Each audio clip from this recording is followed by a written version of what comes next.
ओम शांति। 7 दिसंबर 2020 की मुरली है। बाबा ने कहा, मीठे बच्चे, तुम बहुत समय के बाद फिर से बाप से मिले हो, इसलिए तुम बहुत बहुत सिकिल्दे हो। प्रश्न है, अपनी स्थिति को एक रस बनाने का साधन क्या है? उत्तर, सदा याद रखो जो सेकंड पास हुआ ड्रामा कल पहले भी ऐसे ही हुआ था। अभी तो निंदा, स्तुति, मान, अपमान सब सामने आना है। इसलिए अपनी स्थिति को एक रस बनाने के लिए पास्ट का चिंतन मत करो। ओम शांति। रूहानी बच्चों प्रति रूहानी बाप समझा रहे हैं। रूहानी बाप का नाम क्या है? शिव बाबा। वह सब रूहों का बाप है। सब रूहानी बच्चों का नाम क्या है? आत्मा। जीव का नाम पड़ता है, आत्मा का नाम वही रहता है। ये भी बच्चे जानते हैं। सत्संग ढेर है, ये है सच्चा सच्चा सत का संग, जो सत बाप का राजयोग सिखलाकर हमको सतयुग में ले जाते हैं। ऐसे और कोई भी सत्संग व पाठशाला नहीं हो सकती। ये भी तुम बच्चे जानते हो। सारा सृष्टि चक्र तुम बच्चों की बुद्धि में है। तुम बच्चे ही स्वदर्शन चक्रधारी हो। बाप बेट समझाते हैं, ये सृष्टि चक्र कैसे फिरता है। किसी को भी समझाओ तो चक्र के सामने खड़ा करो। अब तुम इस तरफ जाएंगे। बाप जीव आत्माओं को कहते हैं, अपने को आत्मा समझो। ये नई बात नहीं, जानते हो, कल्प कल्प सुनते हैं, अब फिर से सुन रहे हैं। तुम्हारी बुद्धि में कोई भी देहधारी बाप टीचर गुरु नहीं है। तुम जानते हो, विदेही शिव बाबा हमारा टीचर गुरु है। और कोई भी सत्संग आदि में ऐसी बात नहीं करते होंगे। मधुवन तो यह एक ही है। वो फिर एक मधुवन वृंदावन में दिखाते हैं। वो भक्ति मार्ग में मनुष्य ने बेट बनाए हैं। प्रैक्टिकल मधुबन तो यह है, तुम्हारी बुद्धि में है कि हम सतयुग त्रेता से लेकर पुनर्जन्म लेते लेते अभी संगम पर आकर खड़े हुए हैं। पुरुषोत्तम बनने के लिए हमको बाप ने आकर स्मृति दिलाई है। 84 जन्म कौन और कैसे लेते हैं वह भी तुम जानते हो। मनुष्य तो सिर्फ कह देते हैं, समझते कुछ नहीं। बाप अच्छी रीति समझाते हैं। सतयुग में सतो प्रधान आत्माएं थी, शरीर भी सतो प्रधान थे। इस समय तो सतयुग नहीं है, यह है कलयुग। गोल्डन एज में हम थे, फिर चक्र लगाकर पुनर्जन्म लेते लेते हम आयरन एज में आ गए। फिर से चक्र लगा जरूर लगाना है। अभी जाना है अपने घर। तुम सिकिल्दे बच्चे हो ना। सिकिल्दे उनको कहा जाता है जो गुम हो जाते हैं, फिर बहुत समय के बाद मिलते हैं। तुम 5000 वर्ष के बाद आकर मिले हो। तुम बच्चे ही जानते हो, यह वही बाबा है जिसने 5000 वर्ष पहले इस सृष्टि चक्र का हमको ज्ञान दिया था, स्वदर्शन चक्रधारी बनाया था। अभी फिर से बाप आकर मिले हैं एक जन्म सिद्ध अधिकार देने के लिए। यहाँ बाप रियलाइज कराते हैं। इसमें आत्मा के 84 जन्मों की भी रियलाइजेशन आ जाती है। ये सब बाप बेट समझाते हैं। जैसे 5000 वर्ष पहले भी समझाया था, मनुष्य को देवता या कंगाल को सिरताज बनाने के लिए। तुम समझते हो हमने 84 पुनर्जन्म लिए हैं। जिन्होंने नहीं लिए हैं वह यहाँ सीखने के लिए आएंगे भी नहीं। कोई थोड़ा समझेंगे, नंबरवार तो होते हैं ना। अपने अपने घर गृहस्थ में रहना है। सब तो यहाँ नहीं आकर बैठेंगे। रिफ्रेश होने वह आएंगे जिनको तुम अच्छा पद पाना होगा। कम पद वाले जास्ती पुरुषार्थ भी नहीं करेंगे। ये ज्ञान ऐसा है, थोड़ा भी पुरुषार्थ किया तो व्यर्थ नहीं जाएगा, सजा खाकर आ जाएंगी। पुरुषार्थ अच्छा करते तो सजा भी कम होती है। याद की यात्रा बिगर विकर्म विनाश नहीं होंगी। ये तो बड़ी बड़ी घड़ी घड़ी अपने को याद कराओ। कोई भी मनुष्य मिले पहले तो उनको ये समझाना है, अपने को आत्मा समझो। ये नाम तो पीछे शरीर पर मिले हुए हैं। किसी को बुलाएंगे शरीर के नाम पर। इस संगम पर ही बेहद का बाप रूहानी बच्चों को बुलाते हैं। तुम कहेंगे रूहानी बाप आया है, बाप कहेंगे रूहानी बच्चे। पहले रूह फिर बच्चों का नाम लेते हैं। रूहानी बच्चे बच्चों, तुम समझते हो रूहानी बाप क्या समझाते हैं? तुम्हारी बुद्धि जानती है। शिव बाबा इस भागीरथ पर विराजमान है, हमको वही सहज राजयोग सिखा रहे हैं। और कोई मनुष्य मात्र नहीं जिसमें बाप आकर राजयोग सिखाए। वह बाप आते ही पुरुषोत्तम संगम युग पर, और कोई भी मनुष्य कभी ऐसे कह न सके, समझा न सके। यह भी तुम जानते हो, ये शिक्षा कोई इस बाप की नहीं है। इनको तो ये मालूम नहीं था कि कलयुग खत्म हो, सतयुग आना है। इनका अब कोई देहधारी गुरु नहीं है, और तो सब मनुष्य मात्र कहेंगे हमारा फलाना गुरु है, फलाना ज्योति ज्योत समाया सबके देहधारी गुरु है। धर्म स्थापक भी देहधारी है। ये धर्म किसने स्थापन किया? परमपिता परमात्मा त्रिमूर्ति शिव बाबा ने ब्रह्मा द्वारा स्थापन किया। इनके शरीर का नाम ब्रह्मा है। क्रिश्चियन लोग कहेंगे क्राइस्ट ने ये धर्म स्थापन किया, वह तो देहधारी है, चित्र भी है। इस धर्म के स्थापक का नाम चित्र क्या दिखाएंगे? शिव का ही दिखाएंगे। शिव के चित्र भी कोई बड़े कोई छोटे बनाते हैं तो वह बिंदी ही नाम रूप भी है, परंतु अव्यक्त है, इन आंखों से ही नहीं देख सकते। शिव बाबा तुम बच्चों को राज्य भाग्य देकर गए हैं, तब तो याद करते हैं ना। शिव बाबा कहते हैं मन बनाओ, मुझ एक बाप को याद करो। किसी की स्तुति नहीं करनी है, आत्मा की बुद्धि में कोई दे याद न आए। यह अच्छी रीति समझने की बात है। हमको शिव बाबा पढ़ाते हैं, सारा दिन ही रिपीट करते रहो। शिव भगवान वाच, पहले पहले तो अल्प ही समझना पड़े, ये पक्का नहीं किया तो बेते बात बताई तो कुछ भी बुद्धि में बैठेगा नहीं।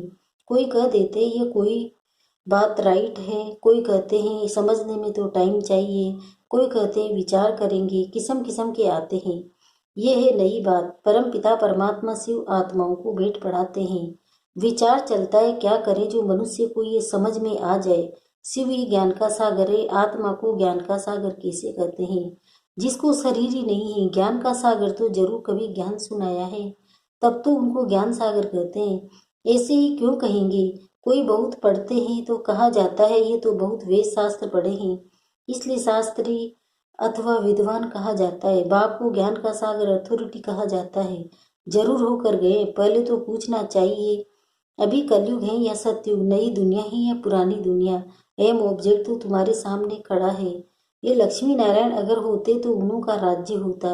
ये पुरानी दुनिया कंगाल पनाई नहीं होता। अभी तो सिर्फ इन्हों के चित्र हैं, मंदिर में मॉडल्स दिखाते हैं, नहीं तो उन्हों के महल बगीचे आदि कितने बड़े बड़े होंगे।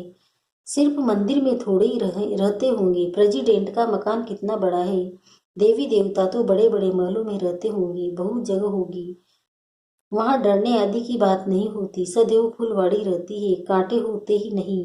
वह है ही बगीचा, वहां तो लकड़ियां आदि जलाते नहीं होंगे। लकड़ियों में धुआं होता है तो दुख फील होता है। वहां हम बहुत छोटे टुकड़े में रहते हैं, पीछे वृद्धि को पाते जाते हैं। बहुत अच्छे अच्छे बगीचे होंगे, खुशबू आती रहेगी, जंगल होगा ही नहीं। अभी फीलिंग आती है।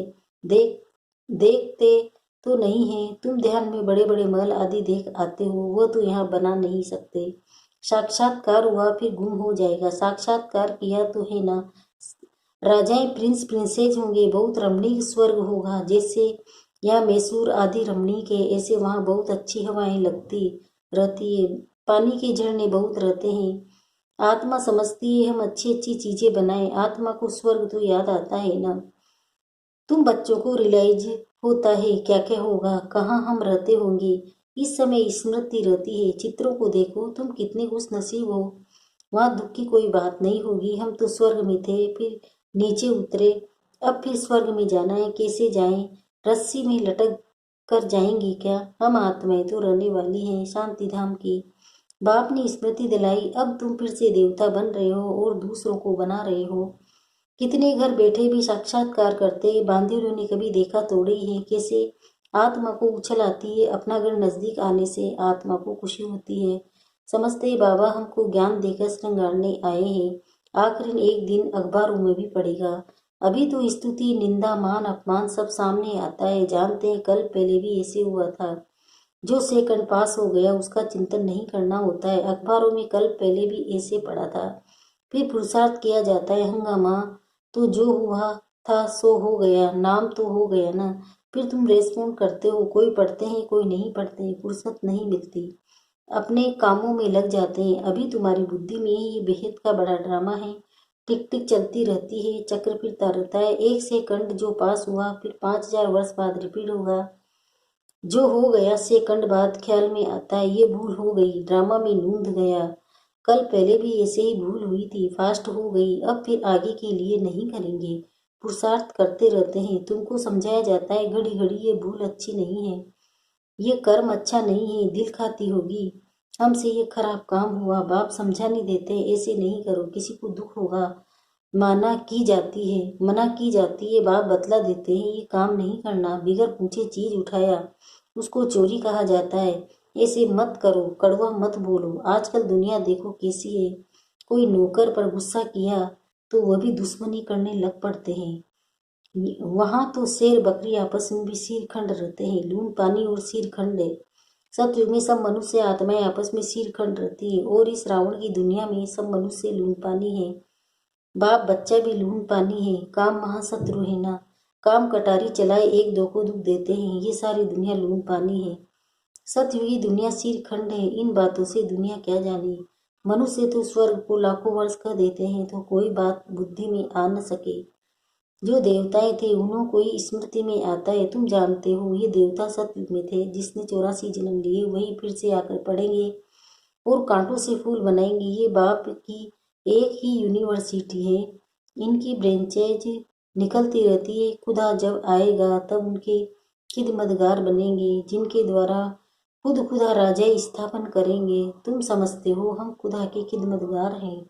वो जिस्मानी खिदमत करते हैं, ये रूहानी। बाबा हम आत्माओं को रूहानी सर्विस सिखला रहे हैं, क्योंकि रूह ही तमो प्रधान बन गई है। फिर बाबा सत्व प्रधान बना रहे हैं। बाबा कहते हैं मामेकम याद करो तो विकर्म विनाश होंगे। ये योग अग्नि है। भारत का प्राचीन योग गाया हुआ है ना। आर्टिफिशियल योग तो बहुत हो गए हैं। इसलिए बाबा कहते हैं याद की यात्रा करना ठीक है। शिव बाबा को याद करते करते तुम शिवपुरी में चले जाएंगे। ये है शिवपुरी, वो विष्णुपुरी, ये रावणपुरी। विष्णुपुरी के पीछे है रामपुरी। सूर्यवंशी की बात चंद्रवंशी है। ये तो कॉमन बात है। आधा कल्प सतयुग त्रेता, आधा कल्प द्वापर कलयुग। अभी तुम संगम पर हो, ये भी सिर्फ तुम जानते हो। जो अच्छी रीति धारण करते हैं वो दूसरों को भी समझाते हैं। हम पुरुषोत्तम संगम युग पर हैं। ये किसी की बुद्धि में याद रहे तो भी सारा ड्रामा बुद्धि में आ जाए, परंतु कलयुगी देह के संबंधी आदि याद आते रहते हैं। बाप कहते हैं तुमको याद करना है एक बाप को। सर्व का सदगति दाता राजयोग सिखलाने वाला एक ही है। इसलिए बाबा ने समझाया है शिव बाबा की ही जयंती है जो सारी दुनिया को पलटाते हैं। तुम ब्राह्मण ही जानते हो। अभी हम पुरुषोत्तम संगम युग पर है। जो ब्राह्मण है उनको ही रचयिता और रचना का ज्ञान बुद्धि में है। अच्छा मीठे मीठे सिकिलते बच्चों प्रति माता पिता बाप दादा का याद प्यार और गुड मॉर्निंग। रूहानी बाप की रूहानी बच्चों को नमस्ते। हम रूहानी बच्चों की भी रूहानी माता पिता बाप दादा को याद प्यार गुड मॉर्निंग, नमस्ते नमस्ते नमस्ते। शुक्रिया बाबा, शुक्रिया आपका पद्मा पद्म शुक्रिया। धारणा के लिए मुख्य सारे पहला है, कोई भी ऐसा कर्म नहीं करना है जिससे किसी को दुख हो। कड़वे बोल नहीं बोलने हैं। बहुत बहुत सिर खंड होकर रहना है। किसी भी देहधारी की स्तुति नहीं करनी है। बुद्धि में रहे हमको शिव बाबा पढ़ाते हैं। उस एक की ही महिमा करनी है। रूहानी खिदमतगार बनना है। वरदान सर्व के गुण देखते हुए स्वयं में बाप के गुणों को धारण करने वाले गुणमूर्त भव। संगम युग पर जो बच्चे गुणों की माला धारण करते हैं वही विजय माला में आते हैं। इसलिए होली हंस बन सर्व के गुणों को देखो और एक बाप के गुणों को स्वयं में धारण करो। ये गुण माला सभी के गले में पड़ी हुई हो। जो जितने बाप के गुण स्वयं में धारण करते हैं उनके गले में उतनी बड़ी माला पड़ती है। गुण माला को सिमरण करने से स्वयं भी गुणमूर्त बन जाते हैं। इसी की यादगार में देवताओं और शक्तियों के गले में माला दिखाते हैं। स्लोगन है, साक्षीपन की स्थिति ही यथार्थ निर्णय का तख्त है। ओम शांति। ओम